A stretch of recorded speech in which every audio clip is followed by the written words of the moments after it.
Here's the real State of the Union. We have a nutjob wannabe king who's doing everything he can to censor opinions he doesn't want to hear. He has his goons arresting, incarcerating, and killing American citizens. He's got funding for cancer research in children's hospitals. He's coming after our right to vote. He's protecting pedophiles and won't explain it. He's lining the pockets of billionaires, all while neglecting the sick, the poor, the hungry, in the name of Jesus, by the way, who you can read all about in a Donald Trump edition of the God Bless the USA Bible that is made in China. My friends, I am worried about the state of our union. This evil orange dictator's not only a threat to our democracy, he's not protecting the sick, he's not protecting the poor, and even worse, he's not protecting the children. Oh, the children! It's all about the children!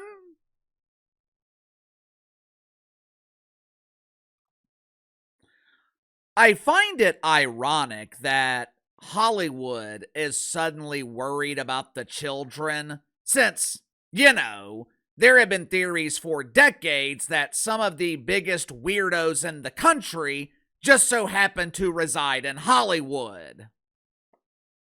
Last night was a very special episode of Jim Kimmel Live. Well, Uncle Casey, why was it so special? Did Jim Kimmel actually tell jokes? No. Hell no. He tried to tell what he claimed were jokes, but I believe the medical term used by doctors at Woke Memorial Hospital is sedatives.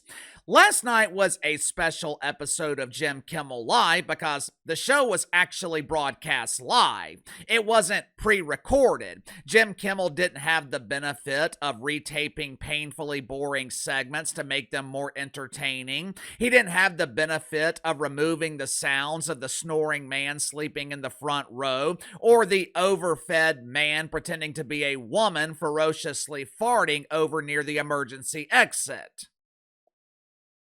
During his opening monologue last night, Jim Kimmel sedated the audience of lonely men by presenting a fake State of the Union. Since his monologue was obviously filled with a bunch of lies and propaganda, Uncle KC is going to combat those lies with a real State of the Union. Uncle KC is going to give Jim Kimmel a very brief glimpse of how doofus Democrats and their pretend friends in the mainstream media are perceived by normal people. We are tired of Democrats and the mainstream media trying to destroy our country. If you don't like living here in America, there is no need for you to spread your misery. There's also no need for you to announce your departure. The only thing you need to do is leave. We are tired of our country and our culture being shit on. We are tired of being labeled with some doofus term like Islamophobia because we choose our dogs when you ask us to make a choice between Islam and Roscoe. We are tired of being told that we have to change. We are tired of being told we have to be accommodating of other cultures when those cultures are moving to our country and demanding that we accommodate them. When the reality is, they should be assimilating to us. There seems to be some confusion when it comes to appropriate behavior. If Omar Elon and Rashid Tlaib are guests in my home, and they tell me that my babies, Oreo and Chewy, are unclean, when they tell me that they're uncomfortable being around my dogs, Oreo and Chew, they are not going to be asked to leave. Oreo and Chew aren't going to be locked in my bedroom. Omar and Rashid are going to be asked to leave, and I might let Chew get a nice bite of that ass on their way out the door. We are tired of anti-Americans, doofus Democrats really, pretending to represent us in Washington, or anti-Americans representing us at the Olympics. I am tired of sending 5-figure checks to the IRS as my reward for producing content that entertains millions of people every year. While Omar Elon has become a multi-millionaire and the only thing she produces is toxic ass gas. And we're damn sure tired of our tolerance being taken for weakness. Like I told you guys in the video this morning, last night was devastating for doofus Democrats. And you don't have to take my word for it. Uncle KC always comes with the proof.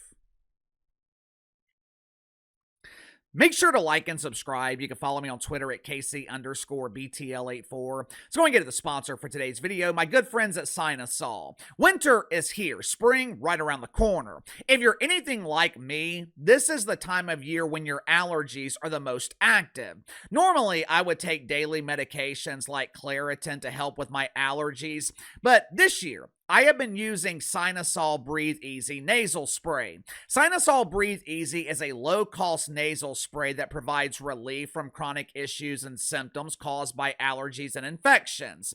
Now, you're probably wondering, how is this any better than what I buy at CVS or Walgreens?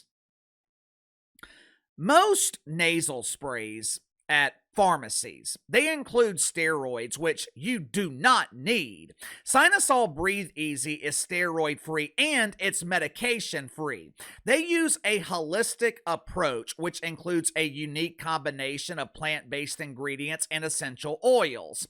If you struggle with congestion, post-nasal drip, coughing, sneezing, or if you're like me, and you're constantly dealing with sinus headaches, Sinusol Breathe Easy is the nasal spray that you need. So click the link in the description or the pinned comment below. Use my promo code BTL25, BTL25. Receive 25% off your first purchase with Sinusol. Throughout the day today, the mainstream media has desperately tried to polish the turd.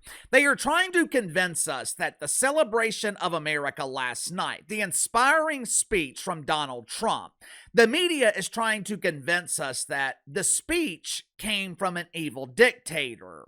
Earlier this morning on MSNOW, the dump formerly known as MSNBC, Joe Scarborough and Mika Bazooka, they had a panel of unknowns sitting with them on the Morning John. It's been a while since I have heard anything about the Morning John. Hell, to be honest with you, it's been a while since I have seen or heard anything from MSNBC.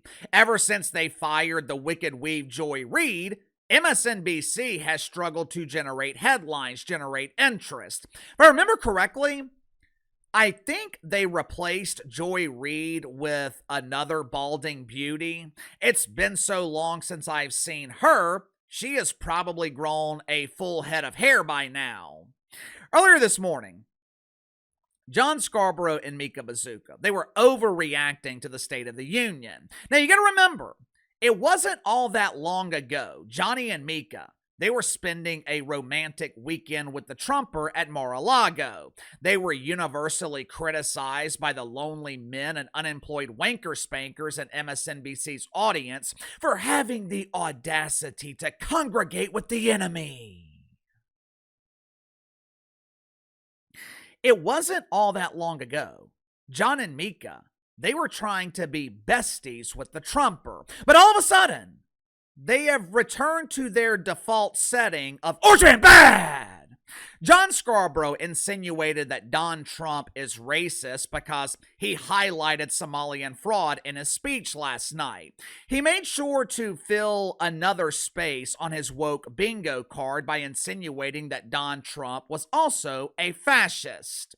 Watch it for yourself. Just the unrelenting bigotry, the lies, the attacking of one group specifically, the Somalis, Somali Americans. That's the sort of thing that, I'm not going to talk about fascism or Nazism. You just read history and see what type of regimes will pick one or two groups and blame all of America's ills on those groups. And another thing that he did was just generally talking about immigration. Again, it's un-American. It goes against what the Republican Party has always stood for, and this continued lie that immigrants commit crimes at a higher rate than those who were native-born Americans. Now, if you were to believe the mainstream media, you would think that the entire country was offended by Don's speech. This is outrageous! I can't believe he singled out those poor, innocent Somalians. They came here looking for a better life, and the president is making them feel unwelcome. It's so sad.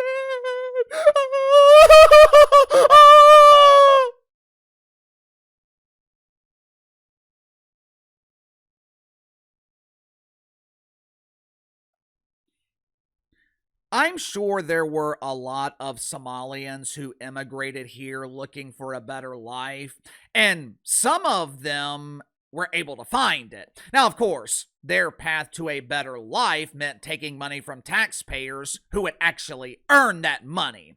Somalians, they're not poor. Some of them damn sure aren't innocent. Some of them are being accused of defrauding Minnesota out of billions of dollars. Now, I don't know about you guys, but I'm not good with my tax dollars being used so Mahmoud doesn't have to get a job. I'm not okay with my tax dollars being used so Omar Elon can honeymoon in St. Lucia with her brother. But I am good with the Trumper going after the criminals who are accused of defrauding the government. Based on this recent poll from CNN, I'm not the only one. Last night, CNN published a poll right after the State of the Union. Now, the poll was published before people's opinions could be corrupted by the mainstream media. To me, this is an accurate representation of what America thought about the Trumper speech. Check it out for yourself. Now, according to CNN, 63% of the country had a favorable view of the State of the Union. If I had to guess, the other 36% are living in misery as proud members of the Party of the Donkey, and the remaining 1%, they're probably undecided. They can't decide whether they're a man or a woman, and they can't decide whether they want to be happy or continue living in misery. I thought last night was one of the best speeches that Donald Trump has ever given. The overall theme of the night was America First, which is why Democrats were so miserable because they hate America. There was a point in the speech where Trump was talking about protecting Americans instead of protecting illegal immigrants. The entire room stood in agreement, except the dark side. The camera panned to the dark side of the room where doofus Democrats were wallowing in their misery.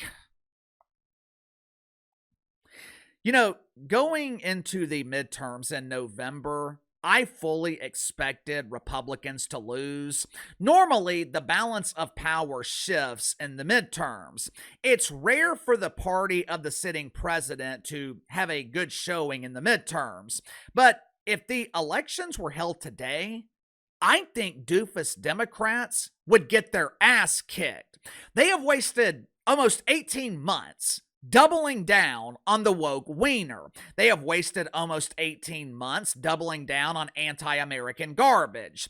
If Democrats were smart, they would be following the leadership of John Fetterman, the only real leader in the Party of the Donkey. But instead, they will continue to hate America, they will continue to push their radical agenda, and hopefully, they will continue to lose. Sound off in the comments below. I'll see you guys tomorrow.